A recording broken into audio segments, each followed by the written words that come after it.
যেই দিন আমার কাছে মালাকুল মাউত আসবে, মালাকুল মাউত এসে আমাকে যখন ধরবে, আমি যদি নেককার বান্দা না হই, আপনি যদি নেককার বান্দা না হন, তাহলে এত কঠিন শাস্তি দিয়ে আপনার রূহটা কবজ করা হবে, আরে সেটা সহ্য করবার মতো না।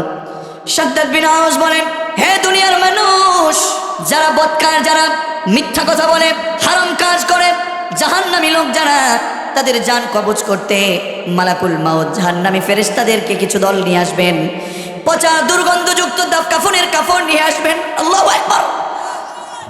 পচা দুর্গন্ধ কাফনের কাপড় নিয়ে আসবেন। সেই কঠিন মুসিবতের দিনে মালাকুল মাউত যখন আসবে, ভয়ঙ্কর রূপ নিয়ে আসবে আর বলবে, আল্লাহর সবচেয়ে পচা, সবচেয়ে বদকার লোক তুই, তোকে আল্লাহর জমিন চায় না, তাড়াতাড়ি আল্লাহর রাগের দিকে ফিরে আয়, আল্লাহর অসন্তুষ্টির পথে ফিরে আয়।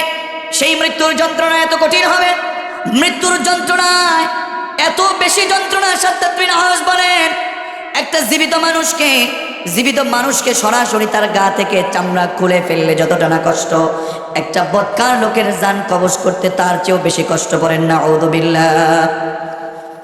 এই পৃথিবীতে যত মানুষ এসেছে, যত নবী রাসূল এসেছে, আমার বন্ধুগণ বেশি কিছু লাগে না, একটু বোঝেন।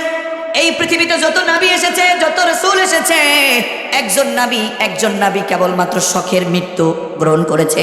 কয়জন?